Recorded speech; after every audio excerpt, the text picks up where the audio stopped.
dia punya beza bercukur bergunting dengan umrah. Umrah habis sa'i terus bergunting selesai. Okey, boleh buat lagi. Besok buat pula umrah atau petang buat pula dan sebagainya. Tapi kalau haji dia ada dua, dia panggil tahlul awal dan tahlul sani. Okey. Lepas tu nanti ada lain pula melontar nafar awal dan nafar sani. Tu yang jadi pening tu. Tutup buku, start motor balik, pening. Okey. Baik. Apa makna bercukur, bergunting? Beza tu. Bercukur, gunting botak habis. Untuk lelaki. Bergunting, lelaki pun boleh dan perempuan. Bercukur hanya untuk lelaki saja. Kalau perempuan bercukur, makruh hukumnya. Tapi boleh. Tapi makruh lah. Pengertian. Menanggalkan atau menghilangkan sekurang-kurangnya 3 helai rambut di kepala. Syarat dia di kepala. Tak boleh di lain. Di betih ke? Bulu dia banyak di betih. Jangan kepala lah. Ni. Wah, dia putih betih. Tak mau. Satu betih pun tak mau. Di dada belakang tak mau. Mesti di kawasan kepala. Tu kena ambil kira. Kadang-kadang orang bukan kira sangat. Jadi yang guntingan bulu mana? Okey. Mesti di kepala. Dengan menurut syarat-syarat sahnya. Apa syaratnya? Masuk waktu. Masuk waktu ni maksudnya sampai masa dia gunting lah. Kan? Habis je kita selesai buat sa'i, kita gunting lah. Itu masuk waktu dia. Habis je kita melontar di Jamratul Kubra pada 10 Zulhijjah, kita gunting lah. Itu maksud masuk waktu. Bukan boleh suka-suka gunting. Lepas ihram, terus gunting. Tak boleh. Cuma masuk waktu. Lepas tu rambut di kepala dan tidak kurang daripada 3 helai. Tak payahlah kira 3 helai. Suruh kawan gunting. 3 helai tau. Kira satu-satu je. No. Paling kira nak mudah nak cubit nak kira adalah seruas jari ataupun secubit. Pegang tak gunting. Itu paling mudah lah. Jangan secekap. 3 kali umrah botak pada dia. Cubit. Gunting lah. Itu paling senang nak kira dia lah. Waktu bercukur atau bergunting ia dilakukan selepas separuh malam pada malam Zulhijjah bagi orang yang mengerjakan haji dan tidak ada waktu luput untuk melakukannya. Bila-bila boleh. Dan masuk waktu bergunting bercukur bagi umrah selepas selesai sa'i. Alright. Maksudnya bagi haji lepas je kita bermalam bermalam di Muzdalifah ni bermula pada 10. Kan bermalam 10. 9 duduk di Arafah. Lepas tu tenggelam dia matahari. Masuklah hari yang ke-10. Pasal perkiraan Islam dulu disebut pada minggu sudah. Tenggelam dia matahari. Dikira hari berikutnya dah. Maksudnya dah hari 10 hari bulan. Okay, hari macam ni 9 Zulhijjah. Terbenam masuk maghribnya sekejap lagi. Maka dikira dah 10. Okay, kita akan berangkat ke Muzdalifah. Untuk buat wajib haji.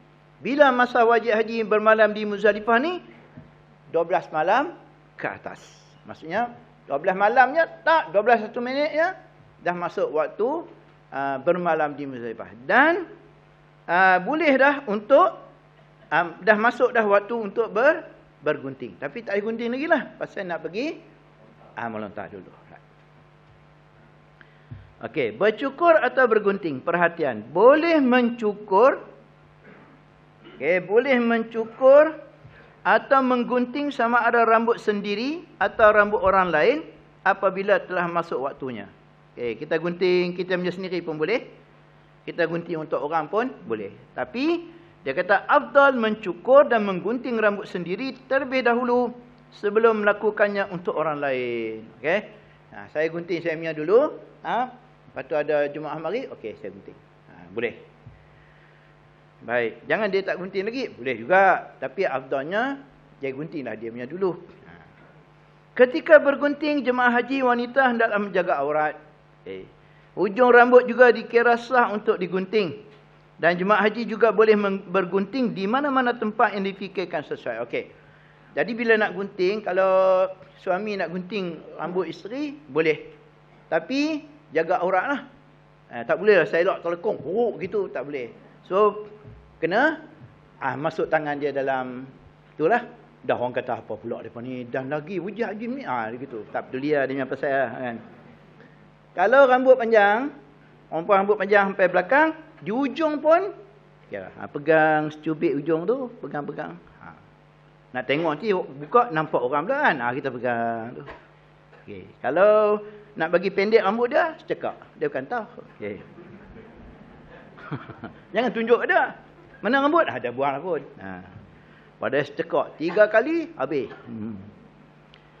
Baik, jemaah haji juga boleh bergenting di mana-mana tempat difikirkan sesuai. Kalau tuan-tuan buat umrah, okey, selesai buat umrah, katakan tuan buat haji tamattu lah. Okey, buat haji tamattu, buat umrah dulu. Okey, habis je selesai je sa'i, tuan-tuan pun doa lah. Apa-apa soal doa. Biasa dia gunting dulu baru doa. Okey, tak apa. Lepas tu tak mau lagi gunting di situ. Nak balik gunting tak bawa, daripada kena bayar 20 rial, balik ke tempat penginapan ada gunting. Boleh. Tapi kena ingat, masih dalam dan ihram. Itu yang kita bimbang. Jadi dia pun habis-habis dia buat sa'i, gunting ada dekat penginapan, dia pun baliklah. Balik on the way tu minyak wangi lah, apalah. Dia tak tahu kata dia masih dalam ihram. Itu tahan lagi. Tahan lagi. Kalau dia lupa langsung, lupa. Dia ingat dia dah gunting dah di sana kan. Pakai baju apa, Allah, bola ganda-ganda dam kena bayar. Dah balik kampung main dam haji, yang tu je. Tu fikir elok. Tapi kalau haji, saya ingat tak timbul masalah tu. Pasal habis je kita melontak, boleh je. Kita nak balik ke tempat penginapan, nak cukup kan, boleh je. Tapi kena ingat lah. Biasa kita gunting situ je, habis je. Di tempat melontar ni pun, di Jamratul Kubra ni pun ada juga yang jenis cari makan ni. Hati-hati juga.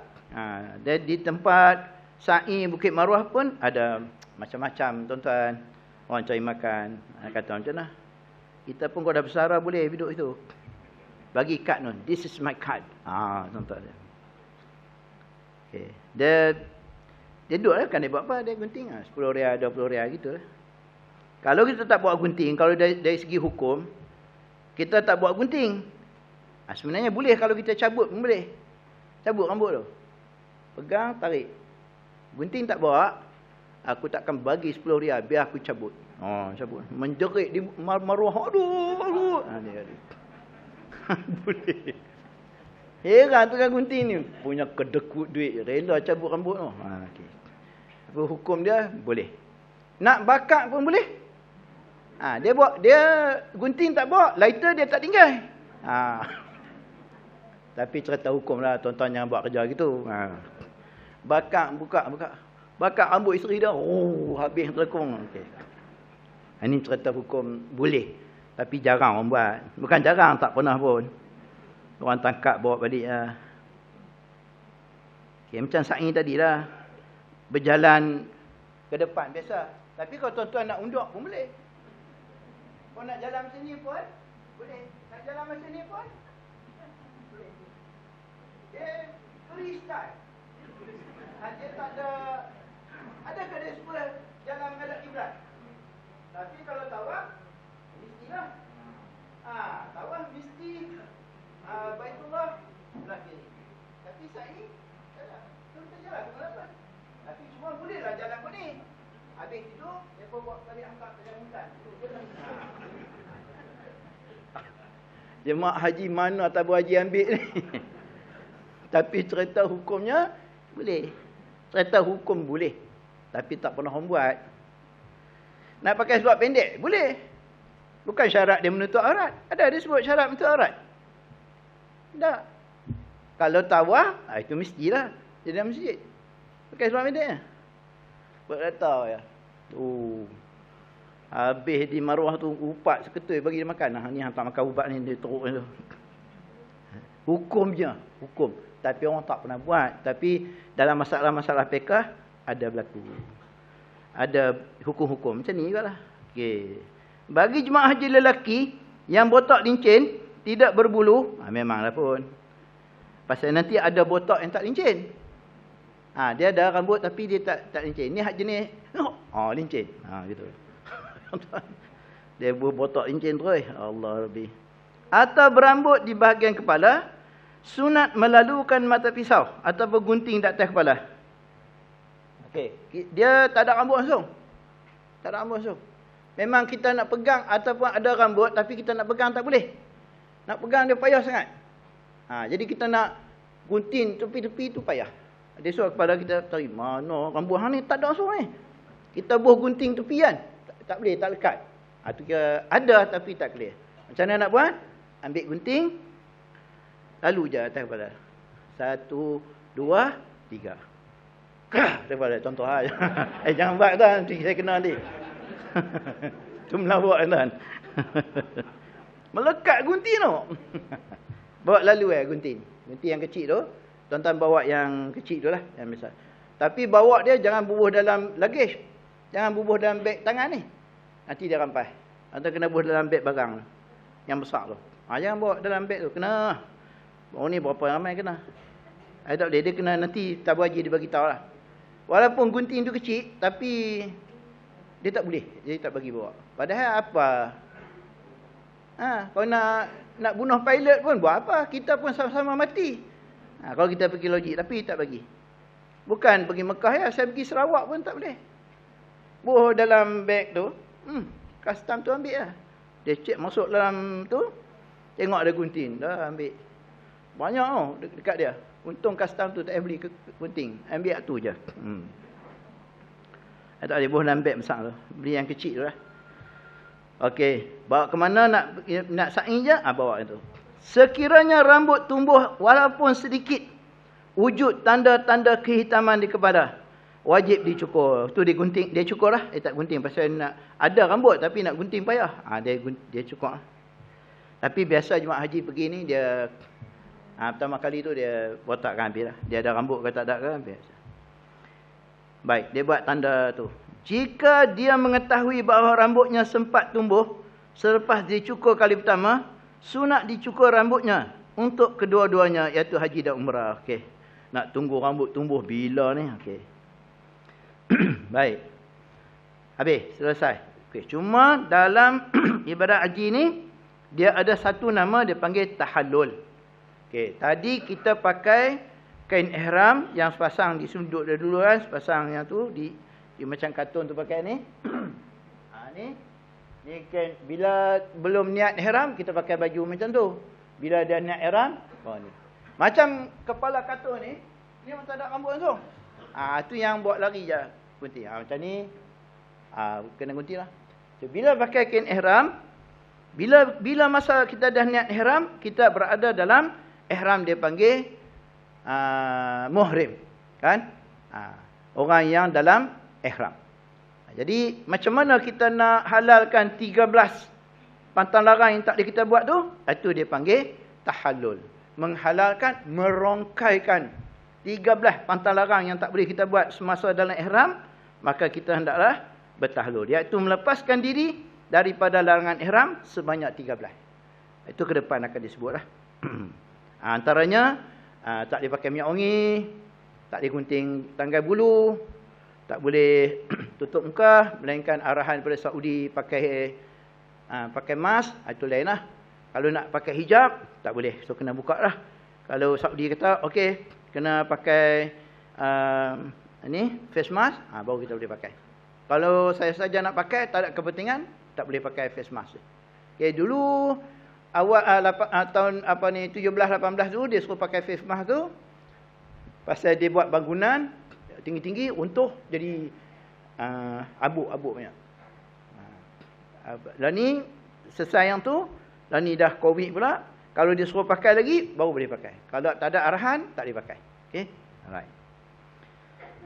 Pasal dia tutup muka. Pakai kepiah, tutup kepala, pakai pakaian berjahit bagi lelaki, pakai seluar dalam, singlet, baju, semua tak boleh. Apa lagi, pakai wangian, gunting kuku, cabut, merosakkan kuku, itu semua tak boleh.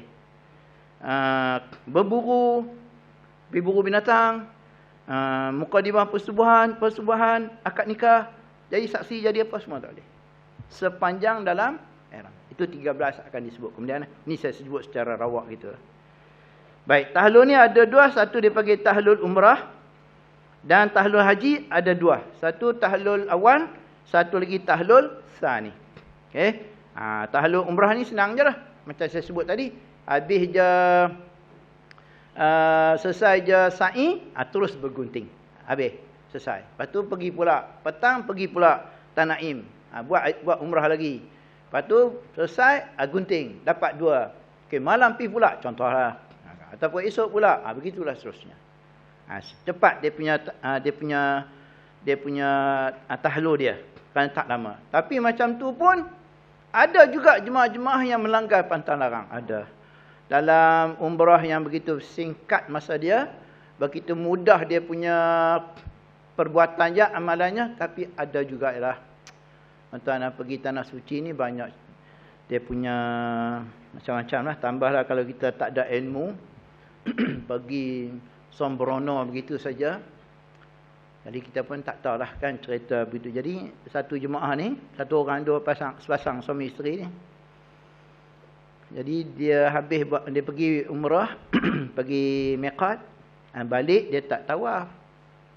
Dia rehat di tempat penginapan di hotel lepas tu lah. Lepas tu dia buat hubungan dengan isteri dia. Lepas tu tak apalah, lepas tu turun nak pergi buat tawaf lah. Kan? Buat tawaf. Lepas tu dia tanya, saya buat hubungan dengan isteri saya tadi. Tu macam mana saya punya umrah? Saya kata, tuan kena banyak dam lah. Umrah rosak dia panggil. Umrah rosak ni pasal belum selesai umrah kita dah buat perkara yang jadi umrah tu jadi rosak lah. So kena qada. Selain pada qada, tuan kena bayar dam. Okey, apa dam nak bayar? Okey, satu, tuan kena sembelih seekor unta. Pasal melakukan hubungan ni, hubungan kelamin dengan isteri ke dengan siapa tak kira lah, dia dam dia berat. Dia panggil tertib takdir gitulah lebih kurang. Tuan kena sembelih seekor unta. Melengung dah dengar seekor unta. Seekor unta dekat 6,000, 5,000, 6,000 lah lebih kurang. Ada lain lah. Lain tuan sembelih seekor lembu. Tu ada pilihan. Lembu dia pun melengung. Lembu ni pun mau dalam sini pun dekat 4,000 kan. Sana lagi lah lembu cakap Arab lagi mahal. Okey. Ini cakap Hindu ya lembu ni. Dia pun melengung. Ada lagi tak? Ada lagi pilihan. Tuan boleh sembelih 7 ekor kambing. Sama nilai dengan unta. Dia pun melengung. 7 ekor ni kita dekat 800, 900 dekat. Kalau 7 pun melengung. Ada lagi tak? Ada lagi. Tuan bagi makan orang fakir, orang miskin sebanyak nilai cupak dengan harga unta. Kalau unta 5,000, berapa ratus cupak tuan dapat? Katalah 500 cupak. Kena sedekah orang fakir. Dia melengung. Ada lagi tak? Banyak tanya. Ada lagi tak? Buat kerja pandai. Lepas tu nak tanya orang banyak hal. Kan? Orang Kuala Lumpur. Lepas tu ada lagi tak? Ada satu lagi tuan. Ini mudah sikit lah. Ini duit tak banyak keluar sangat. Ini mudah. Tuan kena puasa. Berapa hari nak puasa? Mengikut bilangan cupak dengan harga unta.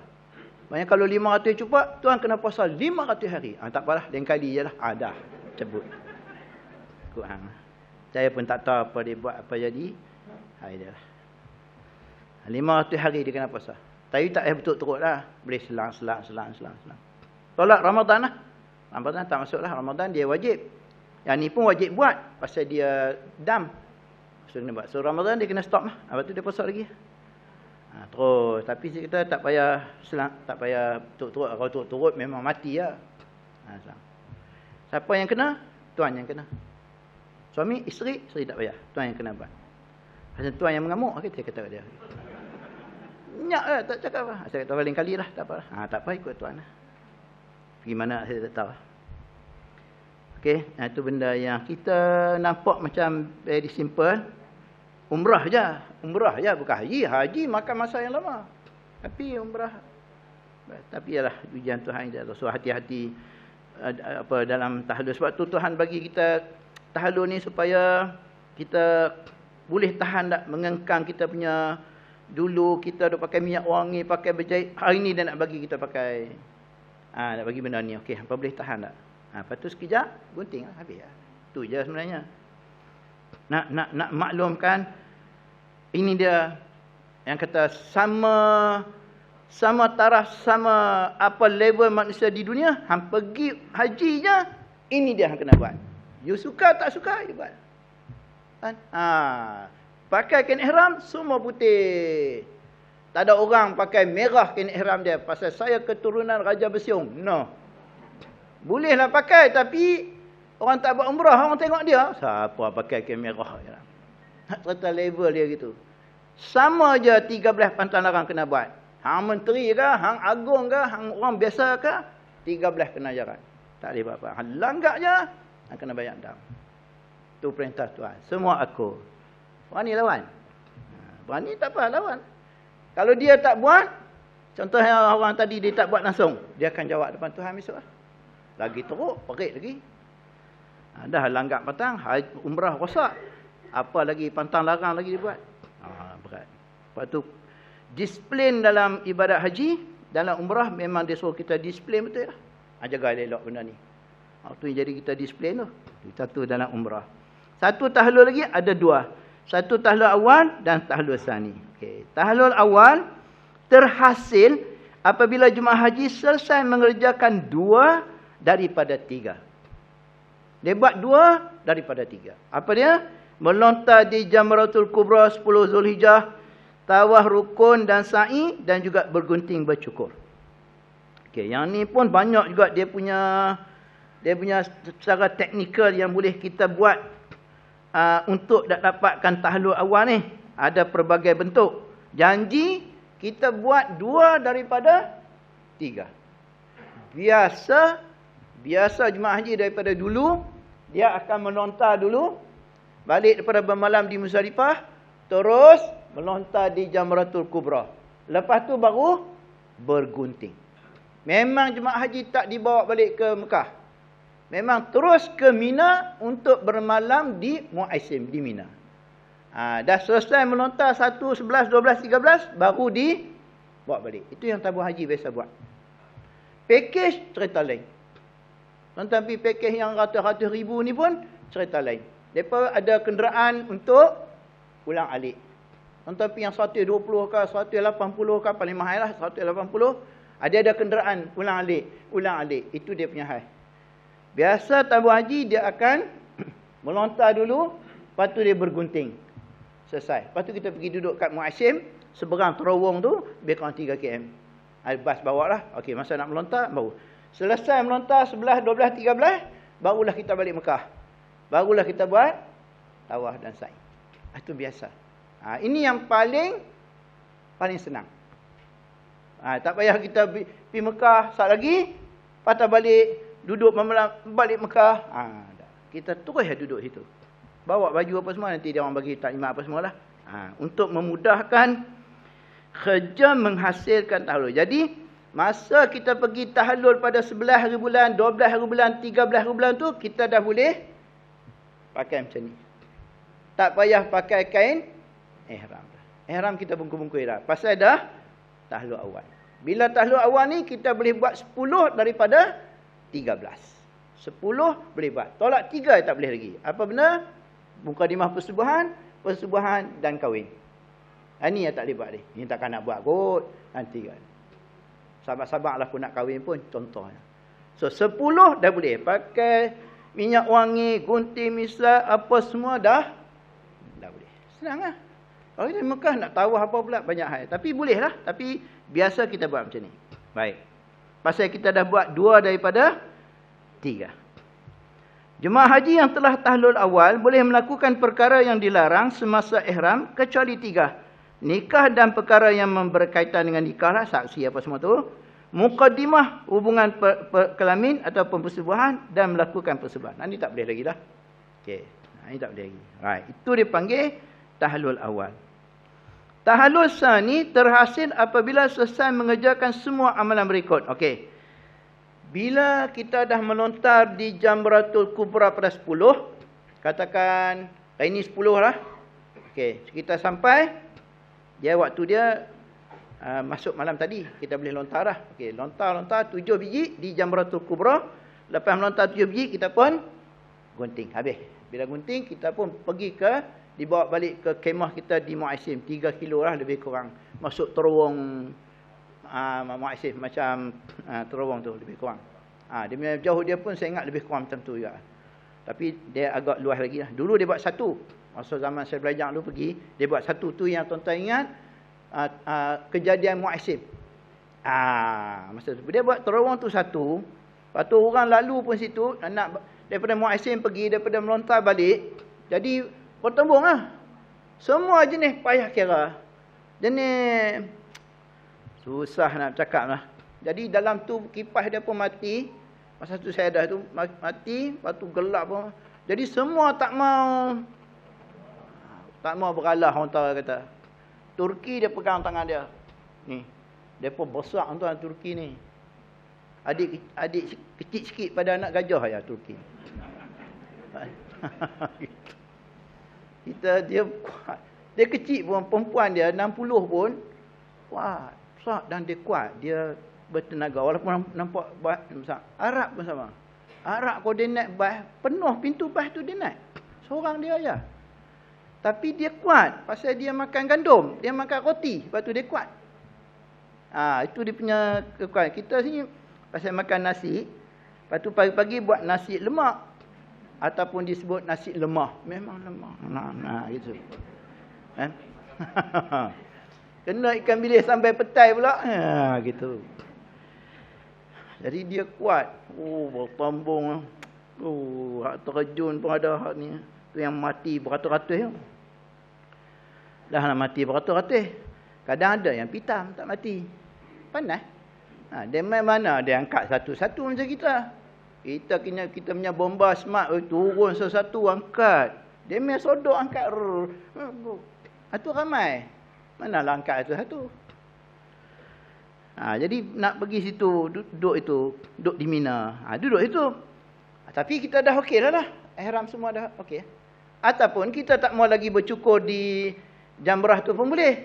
Balik ke Aminah dulu kan. Balik ke Muaisim. Boleh. Tapi kita masih dalam ihram. Tu yang saya peringat selalu. Walaupun kita tak mau lagi bergunting situ, kita nak bercukur. Suruh kawan gunting botak dekat Muaisim. Boleh. Tak masalah. Tapi kena hati-hati lah. Kita masih dalam ihram. Kita sampai sana baru kawan kita cukup. Malam baru ni nak start cukup. Jadi kita punya ihram masih panjang. Dah bergunting habis untuk hamba baru habis. Jadi terpulang. Biasa gunting situ habis je. Bismillah akbar. Dah. Begini. Duduk sana. Lepas tu 11 hari bulan baru kita bergerak pula. Bila waktu melontar 11 hari bulan adalah nanti nampak melontar. Saya cerita sikit-sikit. Gelincir matahari. Biasa kita pergi belah petang lah ataupun malam. Melontar 11 hari bulan. Balik pula. 12. Balik pula. 13. Baru kita bertolak ke Mekah. Untuk kita buat tahallul sani. Iaitu tawaf rukun dan sa'i. Tadi masa di Mina hanya buat melontar dan juga bergunting atau bercukur. So ada satu lagi untuk menghalalkan 3 yang tak boleh tadi tu. Bila selesai kita balik tempat